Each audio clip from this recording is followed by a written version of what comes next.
ఆశతో నిండిన హృదయాలతో రాజు విశ్వనాథుడు మరియు రాణి భాగ్యలక్ష్మి రమణ మహర్షి ఆశ్రమానికి చేరుకుంటారు. మహర్షికి తగిన విధంగా నమస్కరిస్తారు. యథావిధిగా మర్యాదలు చూపుతారు. తమ సంతానలేమి బాధను వినిపించగా ఆశ్రమమంతా ఒక ఆధ్యాత్మిక ప్రశాంతతతో నిండిపోతుంది. ఓ మహారాజా, మీ వంశానికి శ్రీ మహావిష్ణువు అనుగ్రహించాలి. మీ పూర్వీకులు చేసిన కొన్ని క్రియల్లో కొంత దోషం కలిగింది. ఆ దోషం వల్లే మీకు సంతాన భాగ్యం ఆలస్యం అవుతోంది.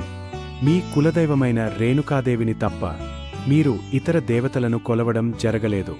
ఇది కూడా ఓ కారణం. ఇప్పుడు మీరు ఒక శుద్ధమైన సంకల్పంతో శ్రీ మహావిష్ణువుని కొలవాలి.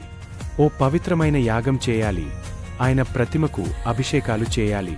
మహర్షి చెప్పిన దారిని రాజు విశ్వనాథుడు అనుసరిస్తాడా, లేక మరేదైనా మలుపు వెనకదాగ ఉందా?